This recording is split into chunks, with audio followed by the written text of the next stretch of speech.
Pertama kamu PA-nya dengan saya ya. Saya mau bawa PA sekarang. Bawa PA ini maksudnya apa? Apa maksudnya? Penegasan atau Ya, sebentar, pertanyaan saya belum selesai kok. Apa yang akan saya tanyakan itu kamu belum tahu. Jadi tidak perlu sebentar ya.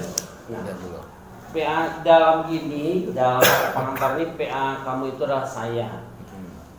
Cuma yang saya jadi terpikir PA itu biasanya yang tradisi bagi mahasiswa itu apabila meminta tenaga PRS baru dia perlu PA, kan begitu ya? Itu budaya seperti itu.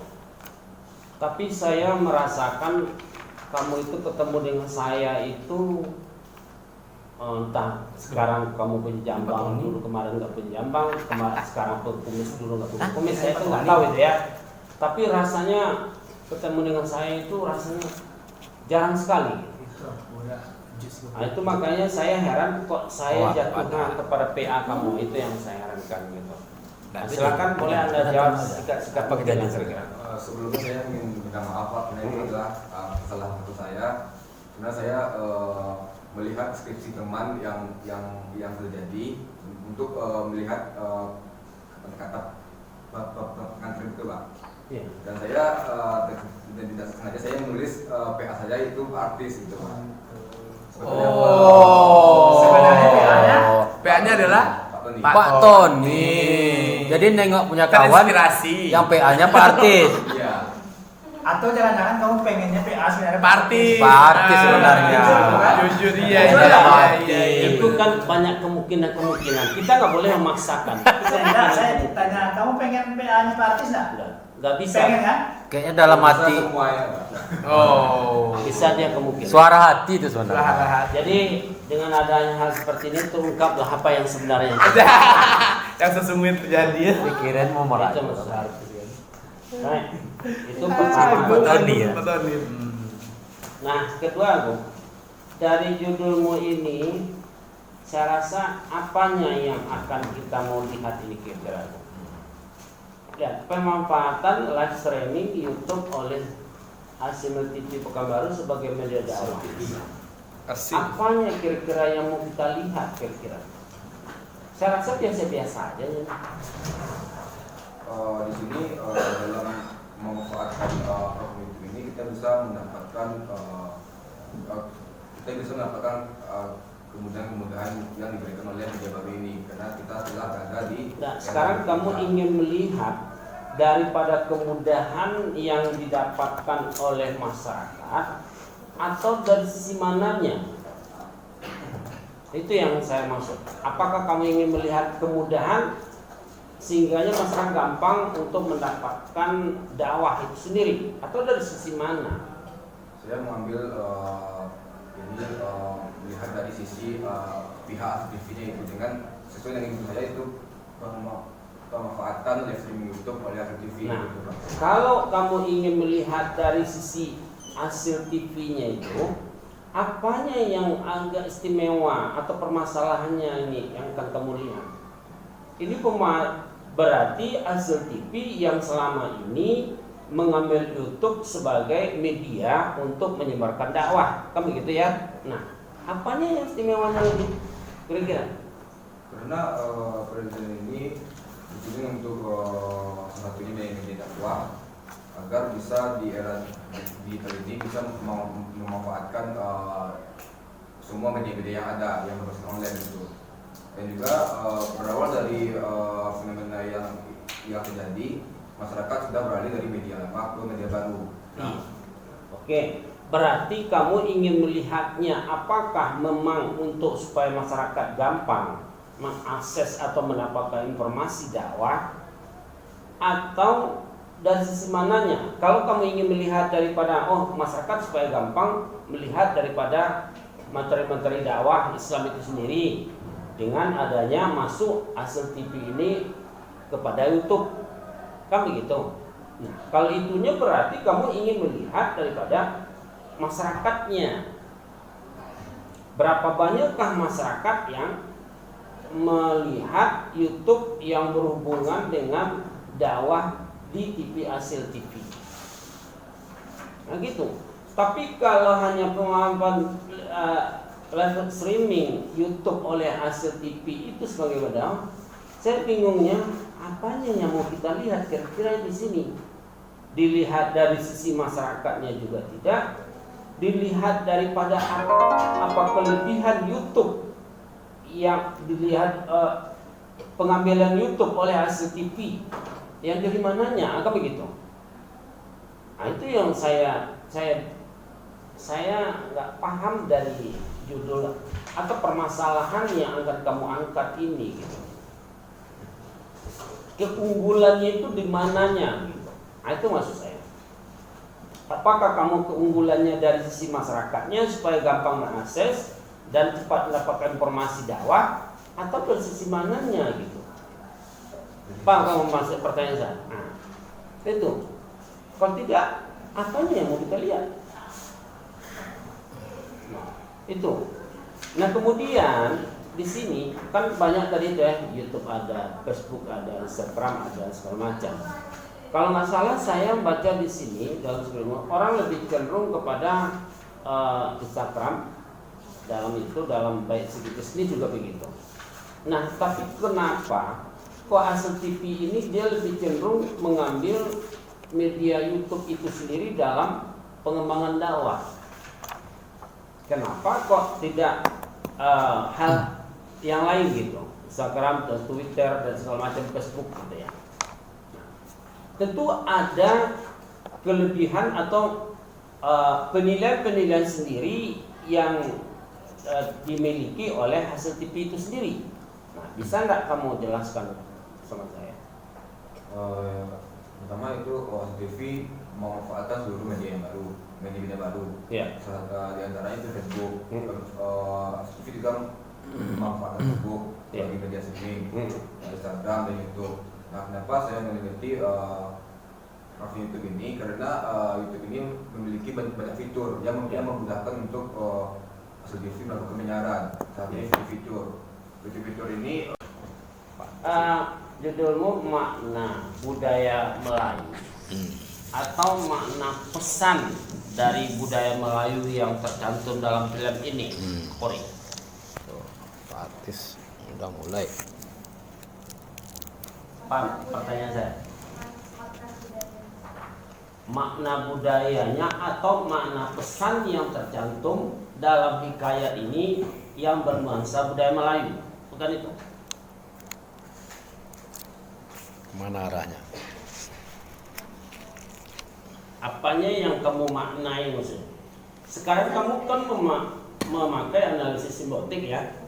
Berarti yang kamu analisis itu kan filmnya, iya kan? Nah filmnya itu, perjalanan filmnya itu kamu analisis, lalu kamu lihat ada enggak? Apakah kamu melihat makna budaya Melayunya atau makna pesan-pesan budaya Melayunya dalam film itu? Nah, pesan berbeda. Mana pesannya? Artinya ada unsur-unsur Melayunya di situ. Ya, nah, baik. Kalau memang begitu, kenapa kok harus ada informan? Yang menganalisis itu kan kamu. Dengan melihat memutar film itu, kamu analisis. Ini maaf saya makan bumbon ya. Lanjut. Kamu analisis dengan memakai teori Charles. Kamu sendiri kan yang menganalisis dengan memakai teori dia. Untuk apa informan?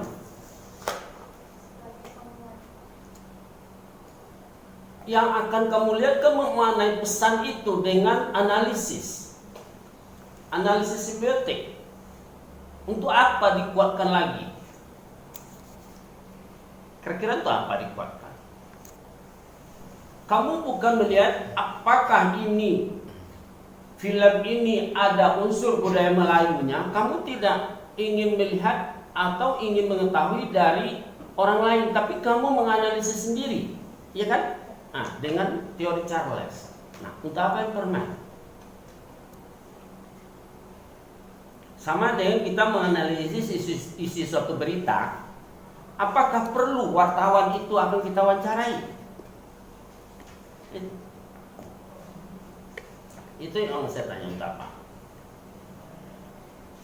Nah kedua, film ini kan durasinya 10 menit 48 detik.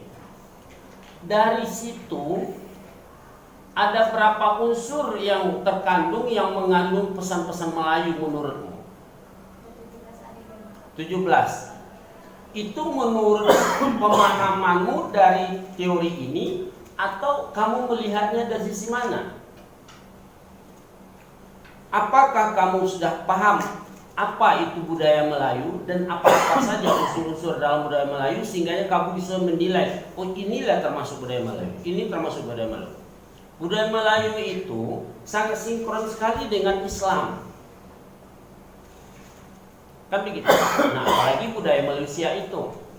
Nah, apakah dalam film itu ada enggak membaurkan antara adat dengan Islamnya? Nah, makanya kamu harus tahu itu budaya Malaysia itu seperti apa. Ini Siak kan? Yang dia masuk itu dalam film itu Siak. Harus bagaimana? Jadi itu dengan pahamnya kamu itu bisa kamu menganalisis dengan teori Charles. Oh begini, itu yang mana-mana yang terkandung dalam mana-mana pesan yang terkandung dalam film itu. Nah, paham nggak kamu itu kan? Nah, maka di sini yang nggak kelihatan. Kalau saya baca latar belakang itu, dia lebih cenderung menceritakan bukan berbeda dengan yang kamu tayang di layar itu ya. Di sini dia lebih menceritakan bahwa kronologis perjalanan dia. Nah, sambil membawa sedikit simbol-simbol yang menurutmu adalah merupakan satu unsur simbol budaya Melayu. Kayak gambus dan di sini kan bulu kumojo ada ya. Fotonya ada dia tidur-tidur pakai ikan apa? Nah, apakah itu saja dalam film itu yang ditampilkan atau ada tidak unsur lain yang bernuansa Islam? Baik itu kata-katanya maupun itu berupa simbol-simbol yang lain. Seperti dia ngaji kek atau apa kek. Nah, jadi makanya kamu harus tahu dulu budaya Melayu itu Siak itu seperti apa, sehingga ya pesan-pesan yang dia cantumkan dalam film itu seperti apa. Baru kamu analisis dengan teori Charles itu. Nah kemudian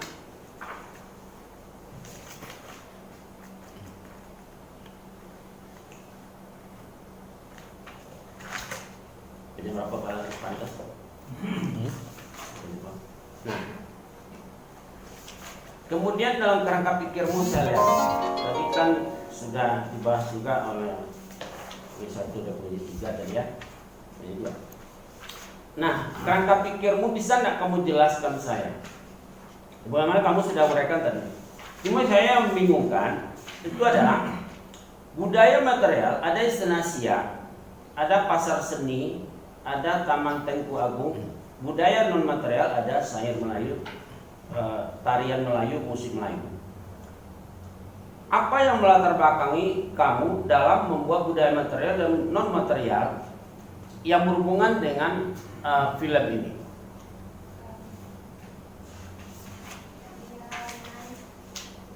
Halaman 32. Kerangka pikir. Kerangka pikir.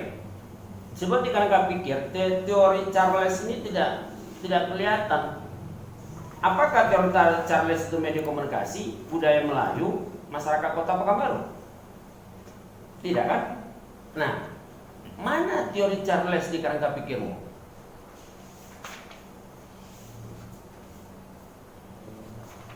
Makanya saya minta penjelasan apa yang melatar belakang kamu membuat dari kerangka pikir itu ada budaya material dan non material.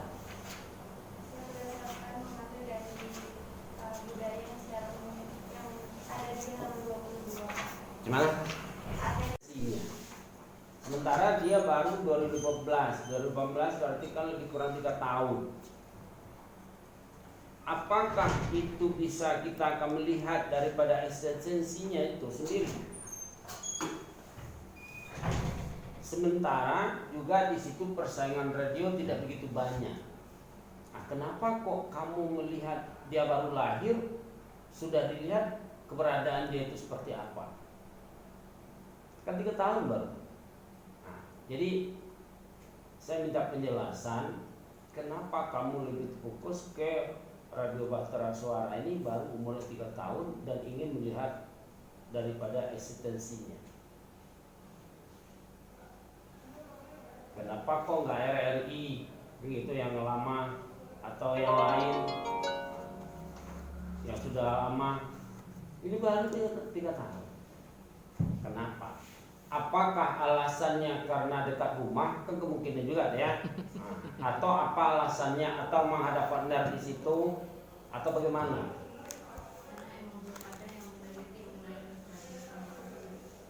Belum ada meneliti di radio itu. Di radio itu. Nah, kenapa kamu memilih daripada eksistensinya? Dia baru 3 tahun. Kenapa kok nggak yang faktor yang lain kamu lihat? Strategi radio Bahtera bukan penyiaran tadi kan? Nah, kan salah penyiaran. Strategi radio itu untuk mempertahankan. Berarti mempertahankan itu ibaratkan sudah di tengah laut. Bagaimana untuk mempertahankan hidup? Itulah kira-kiranya tuh. Dan ngos-ngosan gitu. Nah, kenapa itu kamu lihat sementara umurnya baru 3 tahun? Pada era digital ini radio kan semakin ekstensinya. Ya, tapi kan ini dia mendirikan 2018 tentu dia udah melihat bagaimana prospek ke depan. Kan begitu. Nah, dia baru 3 tahun kecuali udah lama kan begitu. Ini yang saya herannya kamu itu lebih cenderung ke situ alasannya apa? Gitu. Nah kemudian kamu kan di Win ya. Sekarang di Win kan? Siapa rektor Win?